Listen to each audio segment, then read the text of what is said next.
येत्या 7 तारखेला म्हणजेच उद्या शिवसेना, भारतीय जनता पक्ष आणि राष्ट्रवादी रिपाई महायुतीचा एक निर्धार मेळाव्याचं आयोजन आपण पाचोरा येथे अटल मैदानावर आयोजित केलेलं आहे। मी मागच्या टर्मपासून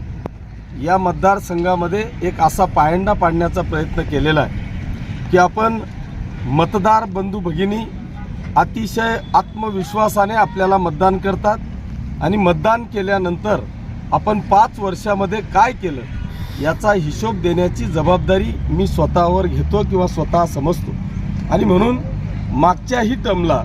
2019 मध्ये मी काय केलं याचा हिशोब देण्याचा प्रयत्न केला आणि आता देखील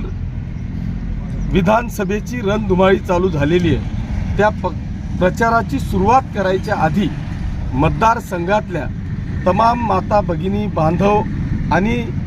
सगळे व्यापारी, शेतकरी, मजूर, शिवसैनिक सर्व जाणकार मंडळीला आमंत्रित करण्याचा प्रयत्न केलेला आहे। त्यांच्या समोर मी या 5 वर्षामध्ये नेमकं मतदारसंघासाठी काय केलं याचा हिशोब देण्याचा प्रयत्न या निर्धार मेळाव्याच्या निमित्तानं करणार आहे। या निर्धार मेळाव्यासाठी महायुतीचे आपल्या जिल्ह्याचे सर्व माननीय मंत्री महोदय, त्याच पद्धतीने आमचे संपर्क प्रमुख, या राज्याचे मंत्री महोदय आदरणीय भुसे साहेब, या आपल्या जिल्ह्याचे पालकमंत्री आदरणीय गुलाबरावजी पाटील साहेब, या राज्याचे ग्रामविकास मंत्री आदरणीय गिरीशभाऊ महाजन साहेब आणि मदत व पुनर्वसन मंत्री आदरणीय अनिलदादा पाटील, केंद्राच्या मंत्री आदरणीय रक्षाताई खडसे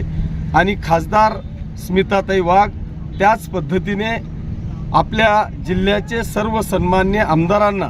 आमंत्रित केलेलं आहे। मी आपल्या माध्यमातून आज जर का आपण पाहिलं तर जवळपास सगळीच जय्यत तयारी आमच्या तमाम शिवसैनिकांच्या माध्यमातून या ठिकाणी झालेली आहे। या तयारीचा उद्देश असाच आहे की आता शिवसेना, भाजप, राष्ट्रवादीचे सर्व सन्मान्य पदाधिकारी, मतदारसंघातले कार्यकर्ते यांना माझं आव्हान आहे, या मतदारसंघातली तमाम जाणकार जनतेला माझं आव्हान आहे की आपण सगळ्यांनी या निर्धार मेळाव्याच्या निमित्तानं या ठिकाणी हजारोच्या संख्येने उपस्थित राहावं। मी काय केलं याचा हिशोब मांडण्याचा मी प्रयत्न करणार आहे आणि भविष्यात मला काय करायचं आहे हे देखील निर्धार या मेळाव्यातून मी